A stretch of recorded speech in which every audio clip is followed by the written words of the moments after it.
आज इस वीडियो के माध्यम से हम चर्चा करेंगे पीओए पावर ऑफ अटॉर्नी के ऊपर, क्योंकि बहुत से लोग मन में संशय एवं संदेह होता है कि क्या स्टॉक ब्रोकर को पीओए देने से क्या उनका बैंक खाता और डीमैट खाता खतरे में आ जाता है। और उनके मन में एक और प्रश्न आता है कि क्या स्टॉक ब्रोकर को पीओए देनी चाहिए कि नहीं देनी चाहिए। तो हम इन्हीं सब चीज़ों पर चर्चा करेंगे आज। और मैं आपको पीओए की कॉपी भी दिखाता हूँ जो मैंने अपने स्टॉक ब्रोकर से प्राप्त की है। अगर आपने स्टॉक ब्रोकर को पीओए दे रखा है तो आप भी पीओए की कॉपी प्राप्त कर सकते हैं। तो चलिए पीओए हम देख लेते हैं किस तरह दिखती है। तो जैसे कि आप देख सकते हैं कि आपके सामने आपको पीओए दिखाई दे रही होगी, जो गवर्नमेंट ऑफ पुडुचेरी के माध्यम से यहाँ पे जारी की गई है। जो ई स्टैंप है 20 रुपये का यहाँ पे, और यहाँ पे आपको सर्टिफिकेट नंबर दिखाई दे रहा होगा और उसके नीचे दिखाई दे रहा होगा सर्टिफिकेट इशू डेट। और यहाँ पे आपको फर्स्ट पार्टी दिखाई दे रही होगी जो पहले व्यक्ति का नाम है, और दूसरा सेकंड पार्टी जो यहाँ पे स्टॉक ब्रोकर है। और जो हमारी स्टैंप ड्यूटी है वो भी स्टॉक ब्रोकर द्वारा यहाँ पे की गई, जो यहाँ पे 20 रुपये है यहाँ पे। और जो हम दूसरे यहाँ पे नीचे और भी एडिशनल यहाँ पे पेजेस देख लेते हैं जो पीओए में यहाँ पे ऐड होते हैं। तो जैसे कि आप यहाँ पे दूसरा पेज देख सकते हैं पावर ऑफ अटॉर्नी का, और यहाँ पे तीसरा पेज भी इसके यहाँ पे देख सकते हैं। तो यहाँ पे आप सर्कल में अंग्रेजी में दे रखा है the set power of attorney में भी revoked at any time. Revoke का मतलब होता है यहाँ पे रद्द करना। तो आप पावर ऑफ अटॉर्नी यहाँ पे कभी भी रद्द कर सकते हैं, यहाँ पे ऐसा दिया गया है। तो अब हम एनएससी के सर्कुलर के माध्यम से पावर ऑफ अटॉर्नी के बारे में जानेंगे, क्योंकि एनएससी ने हाल ही में अभी पावर ऑफ अटॉर्नी के ऊपर एक बुकलेट यहाँ पे जारी की थी। तो इस सर्कुलर के माध्यम से हम यहाँ पे बहुत सारे क्वेश्चन यहाँ पे पूछे जाते हैं जो यहाँ पे उस बुकलेट के अंदर दिए भी हैं, और मैं आपको लिंक भी दे दूंगा। आप उस बुकलेट को डाउनलोड कर सकते हैं डिस्क्रिप्शन में जाके। तो चलिए हम इस पावर ऑफ अटॉर्नी के बारे में जानेंगे कि पीओए है क्या। तो सबसे पहले प्रश्न में हम पहुंचते हैं कि व्हाट इज़ पीओए। तो जैसे कि यहाँ पे उत्तर में लिखा है कि पीओए एक वैध दस्तावेज है जो कि दूसरे व्यक्ति को अधिकार देता है कि वह आपका खाता यहाँ पे ऑपरेट कर सकता है, जो कि नियम अनुसार पीओ में जो भी नियम उसमें पीओ के अंदर होंगे उसी नियम के अनुसार वह आपका खाता यहाँ पे ऑपरेट कर सकता है। तो अब हम बढ़ते हैं अगले प्रश्न की ओर, जो कि बहुत ही महत्वपूर्ण है, वो आपके मन में भी आता है। तो जैसे कि प्रश्न नंबर 9 है, यहाँ पे दिखाई दे रहा है कि after executing a POA will you get a copy of executed POA from the stock broker.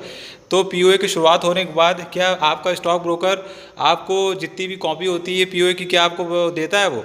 तो यहाँ पे लिखा भी है कि on execution of KYC documents the broker is required to give a POA of all documents.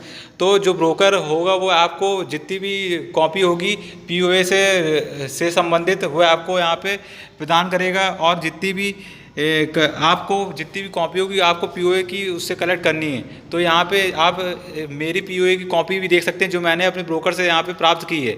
तो हम बढ़ते हैं अगले प्रश्न की ओर। तो यहाँ प्रश्न 12 में यहाँ पे दे रखा है कि अगर कहा गया है कि अगर आपने पीओए दे रखी है तो आपको बहुत यहाँ पे ध्यान देने की ज़रूरत भी है।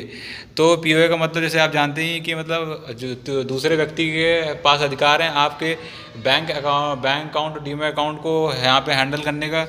तो आपको रेगुलरली यहाँ पे मॉनिटर करना है अपने अकाउंट में कुछ क्या गतिविधियाँ हो रही हैं। तो यहाँ पे ए पॉइंट यहाँ पे दे रखा है कि ये आपको ध्यान देना है कि आपको जो ट्रांजैक्शन आपके अकाउंट में हो रहे हैं, क्या आपको कॉन्टैक्ट नोट, मार्जिन इन्फॉर्मेशन और क्वार्टरली स्टेटमेंट जो फंड और सिक्योरिटीज़ की आपको प्राप्त हो रही है कि नहीं हो रही है। दूसरे पॉइंट दे रखा है कि आप अपने बैंक अकाउंट और डीमैट अकाउंट को रेगुलरली यहाँ पे देख सकते हैं क्या उसमें मूवमेंट हो रही है आपके फंड्स में और सिक्योरिटीज़ में। और तीसरे पॉइंट दे रखा है कि अगर आपको कुछ भी अगर आपको गलती मिलती है तो आप इसमें आप नोटिस भी दे सकते हैं ब्रोकर को, और आप चाहें तो इन्वेस्टर सर्विसेज सेल में जो एक्सचेंज की होती है आप वहाँ पे भी बता सकते हैं जो आपको यहाँ परेशानी हो रही है। तो अब हम बढ़ते हैं अगले प्रश्न की ओर। तो जैसे कि आप देख सकते हैं प्रश्न 13 में यहाँ पे दे भी रखा है कि अगर आपने पीओए दे रखी है तो आप भी अपना अकाउंट यहाँ पे ऑपरेट कर सकते हैं। इसका मतलब ये नहीं है कि दूसरे व्यक्ति के पास पूरे अधिकार हैं। तो आपके पास अपने पूरे अधिकार हैं यहाँ पे अपने अकाउंट को यहाँ पे ऑपरेट करने के। तो आपको यहाँ पे इसमें डरने की ज़रूरत नहीं है। अब हम बढ़ते हैं अगले प्रश्न की ओर। तो जैसे कि आप प्रश्न 14 में देख सकते हैं कि लिखा है कि अगर आपने पीओए दे रखी क्या आप उसको वापस या रद्द कर सकते हैं। तो यहाँ पे उत्तर में लिखा भी है कि जब से अगर अस्तित्व में आपके पीओए यहाँ पे आई रही है तो आप कभी भी इसको यहाँ पे कैंसिल कर सकते हैं या रद्द कर सकते हैं। आप उसमें रिक्वायरमेंट भी है कि आप इसमें एडवांस नोटिस आपको थोड़ा सा देना पड़ेगा इसमें। जो आपको फॉर्म भरना पड़ता है पीओए को रद्द करने के लिए। और वहाँ पे नीचे एक लाइन भी लिखी है, थर्ड लास्ट लाइन में शुरू होता है, यहाँ पे लिखा है at the time of giving POA please make sure that your right of cancellation is clearly stated in the POA. तो जैसे मैंने आपको अपनी पीओए में दिखाया था कि नीचे लिखा था सर्कल, रेड सर्कल के अंदर, कि आप कभी भी पीओए को रिवोक कर सकते हैं, मतलब रद्द कर सकते हैं, जहाँ पे वो वहाँ पे नीचे साफ वहाँ पे मेंशन भी था पीओए के अंदर, उस दस्तावेज़ के अंदर। तो एक सबसे महत्वपूर्ण चीज़ मैं आपको ये बताना चाहता हूँ कि सेबी ने भी कह रखा है यहाँ पे कि कोई भी ब्रोकर किसी भी क्लाइंट को पीओए देने के लिए दबाव नहीं बना सकता। तो इस बात का बिल्कुल ध्यान रखें जी, आपका यहाँ पे अधिकार है कि आपको पीओए देनी है कि नहीं देनी है, तो इस बात का बिल्कुल ध्यान रखें। तो अब हम बढ़ते हैं अगली चीज़ के ऊपर, जो कि सबसे महत्वपूर्ण चीज़ है कि जो कि हमारा ट्रेडिंग ऐप है जिसके माध्यम से हम ट्रेडिंग करते हैं। तो यहाँ पे सबसे पहले आप देखेंगे हम यहाँ पे कि पीओए देने पर हमारा ट्रेडिंग ऐप किस तरह दिखता है और पीओए नहीं देने पे हमारा ट्रेडिंग ऐप में क्या फ़र्क दिखेगा। तो अगर बाईं साइड देखा लेफ्ट साइड को, तो हमें यहाँ पे होल्ड, रिलीज फंड्स, ई प्लेज और अनप्लेज वाला यहाँ पे ऑप्शन दिखाई दे रहा होगा। तो यहाँ पे हमने इस वाली साइड में हमने मतलब अपनी पीओए ब्रोकर को दे रखी है। तो यहाँ पे हम फंड को लीन कर सकते हैं, मतलब होल्ड कर सकते हैं और रिलीज़ कर सकते हैं। ई प्लेज में हम यहाँ पे अपने जो भी सिक्योरिटीज़ है उसको ब्रोकर के पास यहाँ गिरवी रख सकते हैं और उसको फिर अनप्लेज भी कर सकते हैं। तो ये सब हमें सुविधाएँ यहाँ पे पीओए देने से हमें यहाँ पे मिलती हैं। और यहाँ पे अगर हम पीओए नहीं देंगे तो हमें दाएं साइड देखेंगे तो यहाँ पे हमें ट्रांसफ़र और विड्रॉ फंड का ऑप्शन मिलेगा और रेज EDIS रिक्वेस्ट।